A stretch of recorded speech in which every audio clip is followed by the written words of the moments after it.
Shalom Pak Bambang, saya mau izin bertanya. Benarkah Yesus itu hanya seorang nabi? Mohon pencerahannya. Nabi itu menurut agama apa dulu? Pertanyaannya gitu. Kalau nabi menurut agama Islam misalnya ya, seorang yang menerima wahyu Tuhan tidak wajib menyampaikannya kepada umat. Kalau Rasul, seorang menerima wahyu dan wajib menyampaikannya kepada umat. Itu kan Islam. Di dalam Kristen, nabi itu berkaitan dengan kata pengkabar atau haroeh, pelihat. Jadi nabi itu sesuatu yang memiliki nubuat untuk masa depan yang belum terjadi. Makanya disebut dalam bahasa Yunani prophetes. Jadi dalam iman Yahudi dan iman Kristen definisinya beda. Nah, makanya Yesus itu hanya nabi. Kenapa disebut Tuhan? Pertanyaan harus diurai dulu makna nabi itu apa, ya toh? Tidak boleh kita kemudian memaksakan definisi kita kepada orang lain. Nah, ketika saudara muslim mengatakan bahwa Isa itu Rasulullah, Musa itu Rasulullah, tiba-tiba lihat Paulus Rasul, ini Rasul palsu ini. Istilahnya sama tapi pemaknaannya beda. Dalam ajaran Yahudi dan Kristen itu Musa tidak pernah disebut Rasul, tetapi Nabi. Gitu. Abraham disebut Nabi, tetapi tidak pernah disebut Rasul. Rasul itu bahasa Ibrani saliyah, bahasa Aramnya salih, artinya utusan, kongregasi. Dan Yesus disebut Rasul juga dalam Ibrani pasal 3 ayat 1, tapi maknanya Rasul di situ adalah utusan Tuhan dalam sakramen penebusan dosa. Seperti imam besar dulu adalah utusan Tuhan yang mewakili 12 suku Israel.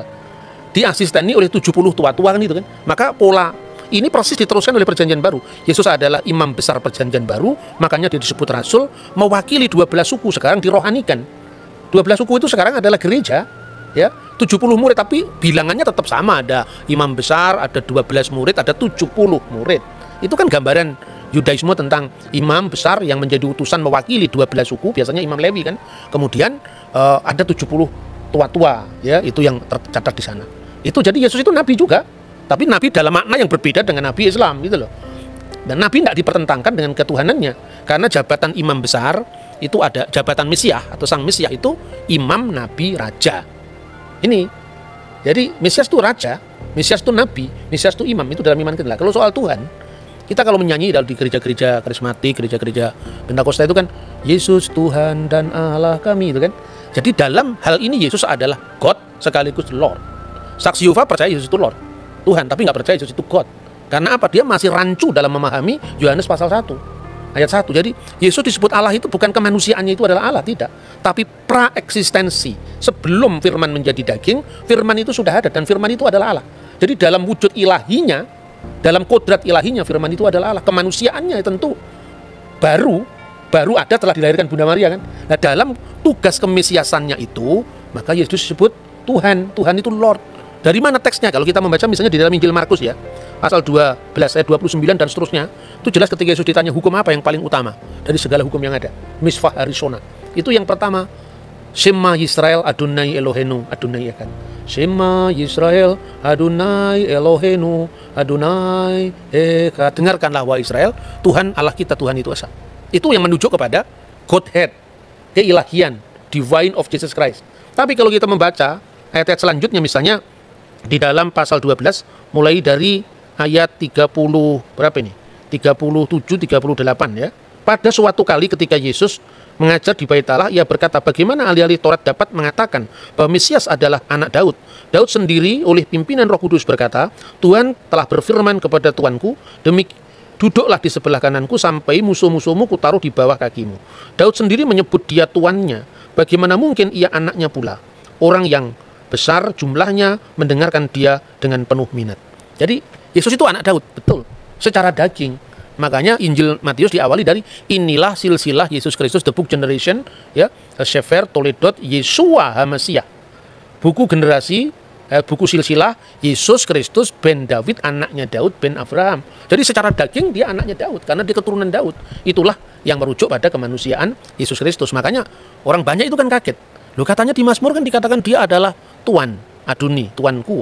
Bagaimana dia disebut tuannya Daud sekaligus anaknya Daud? Coba kita baca Mazmur ya Tehillim 110, kita baca di sana.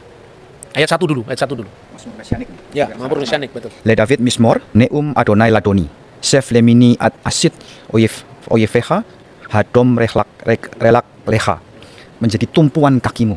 Jadi kalau di sini diterjemahkan secara bebas begini, Mazmur Daud.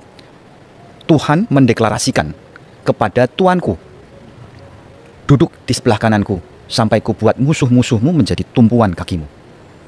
Nah, itu yang menarik adalah permainan kata kalau di bahasa Indonesia Tuhan dengan huruf besar karena itu menerjemahkan YHWH.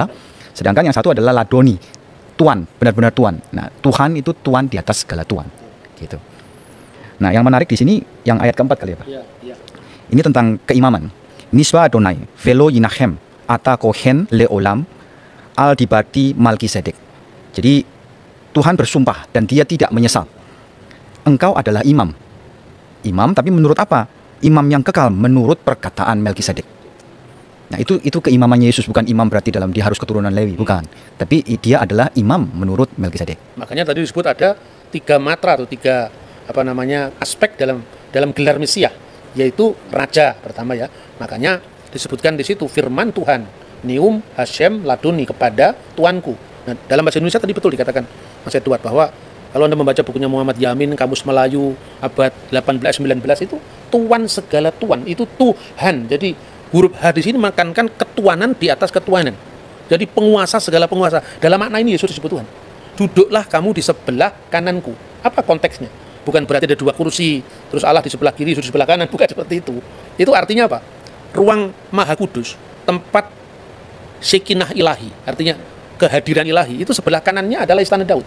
Jadi artinya bahwa Mesias itu akan menjadi raja kekal menurut dinasti Daud selama-lamanya. Maka duduklah kamu Seflimini, duduklah kamu di sebelah Yamin, sebelah kananku, selama-lamanya. Itu aspek kerajaan ya. Pada saat orang Majus membawa persembahan itu ada 3. Emas, kemenyan, mur. Emas itu kerajaan, menyimbolkan tentang raja. Kemenyan itu tadi yang ayat 4. Engkau adalah imam besar menurut aturan Melkisedek. Artinya Melkisedek itu kan tidak berbapak, tidak beribu, tidak bersisilah. Bukan berarti dia tidak punya bapak sungguhan. Ini ungkapan dalam bahasa kitab suci dan sesuai dengan apa yang lazim saat itu. Kalau di sidang pengadilan, ibunya diketahui, tapi bapaknya sudah mati, tidak diketahui. Ibunya bernama Miriam, bapaknya tidak diketahui, tidak berbapak. Ya, apater. Bukan artinya dia lahir dari batu, bukan seperti itu. Itu konteksnya ungkapan-ungkapan seperti ini kalau orang awam kan sulit ya. Makanya kalau tidak paham membaca Alkitab dalam bahasa bahasa terjemahan letterlock, seperti yang misalnya terjemahan baru, silakan membaca Alkitab bahasa Indonesia masa kini, yaitu namanya terjemahan dynamic equivalent translation. Jadi diterjemahkan sesuai dengan maknanya, bukan bentuk bahasanya. Itu menarik. Jadi yang pertama raja, yang kedua imam, lambangnya adalah kemenyan, dan mur itu lambang penderitaan. Sekaligus juga bahan wangi-wangian kan mur itu. Jadi maka ketika Yesus itu diminyaki dengan minyak wangi dan mur, itu melambangkan via dulurusannya. Maka imam, nabi, raja. Nabi ini merujuk pada figur hamba Tuhan yang menderita yang dinubuatkan di dalam Yesaya pasal 53, Mazmur pasal 20 ayat 17. Jadi artinya kita tidak boleh menilai agama orang itu dari sudut pandang kita, tidak akan pernah bisa ketemu. Ini kan musimnya debat sekarang ya. Kalau musim durian itu lebih enak. Habis makan durian, makan manggis. Kalau musim debat begini, orang menang-menangan, tidak tahu metodenya bagaimana berbicara tentang agama lain ya. Kalau nanti nggak cocok terus merasa kalah, pembunuhan karakter, nyerang pribadi, itu bukan Indonesia itu. Indonesia tidak seperti itu. Jauh sebelum bangsa lain itu punya kesadaran tentang multikulturalisme, kita sudah punya Bhinneka Tunggal Ika. Jadi kira-kira seperti Oke Pak Bambang, penjelasan Anda sangat mencerahkan dan menguatkan iman kami. Terima kasih, Tuhan Yesus memberkati.